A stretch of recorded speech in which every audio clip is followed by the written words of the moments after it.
ಅದರ ಜೊತೆಗೇನೆ ಯೋಗನು ಆ ಶಾರೀರಿಕ ಶಿಕ್ಷಣ ಕಲಿಸ್ತಾನೆ. ಅದು ಆ ಶಾಲೆಯೊಳಗೆ ಕಲಿಸುವಂತ ಶಾರೀರಿಕ ಶಿಕ್ಷಣ ಅದು ಯೋಗ್ಯ ಅದನ್ನು ಅದು ಇನ್ನೇನು ಆಗಿ ಬದಲಾವಣೆ ಆದ್ರೆ ಸುಧಾರಣೆ ಆಗ್ಬೇಕು. ಅದು ಸರ್ ಇದು ನಾ ಹೇಳಿದ್ದೆ ತಮ್ಗ, ಇದು ಯೋಗ ಮತ್ತು ಆಧ್ಯಾತ್ಮ ಬಿಡಿಲ್ಲ. ಆ ಮಕ್ಕಳಿಗೆ ಯೋಗ ಆಧ್ಯಾತ್ಮ ಗೊತ್ತಾಗುದಿಲ್ಲ. ಅದಕ್ಕೆ ತಾತ್ಕಾಲಿಕವಾಗಿ ಈ ಕಡೆ ಹೆಂಗಪ್ಪ ಅಂದ್ರ ರುಚಿ ತೋರಿಸ್ತಾರ. ಬೆಳಗಾವ್ ಕುಂದ ಹೆಂಗೈತೆ ಅಂದ ಕೂಡ ಅವ್ರ ಮಂದ ಏನು ತೋರಿಸೋದೇ ಇಲ್ಲ, ಅವ್ರು ಸ್ಯಾಂಪಲ್ ಕೊಡ್ತಾರ. ಹಂಗ ಇದು ಯೋಗದೊಳಗೆ ಪ್ರವೇಶ ಮಾಡ್ಲಿಕ್ಕೆ ಈ ತರ ಇದು ಹೋಗಲೇಬೇಕು. ಇದು ರಹದಾರಿ. ಮುಂದೆ ಹೋಗ್ತಾ ಹೋಗ್ತಾ ಹೋಗ್ತಾ ಹೋಗ್ತಾ ಆಧ್ಯಾತ್ಮಿಕ ಬೇಕು. ಬಟ್ ಅದು ಪ್ರಿಲಿಮಿನರಿ ಒಳ್ಳೇದಂತ ಏನು ಮಾಡದೇ ಇರೋಕ್ಕಿಂತ ಅಷ್ಟೇ ಮಾಡಿದ್ರೆ ಇದಕ್ಕೆ ಅದನ್ನು ಮಾಡಿದ್ರೆ ಅಟ್ಲೀಸ್ಟ್ ಅವ್ರ ಕಾನ್ಸಂಟ್ರೇಷನ್ ಡೆವಲಪ್ ಆಗುತ್ತೆ.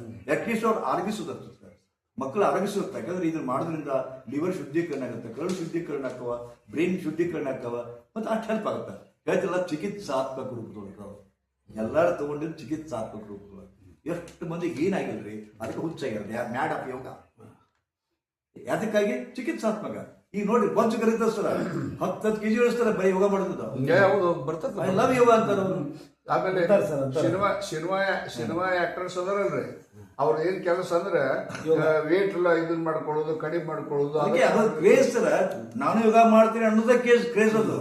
ನಾ ಯೋಗ ಕಲೆ ಹತ್ತಿರೋದು ಕ್ರೇಜ್ ಅದು ಏನ್. ಬಟ್ ಯೋಗ ಕಲಿಸೋರು ಓದುವರಿಗೆ ಉದ್ಧಾರ ಆಗಿಲ್ಲ, ಯೋಗ ಕಲಿಸೋರು ಉದ್ಧಾರ ಆಗಿಲ್ಲ, ಯೋಗ ಮಾಡೋರು ಉದ್ಧಾರ ಆಗಿಲ್ಲ.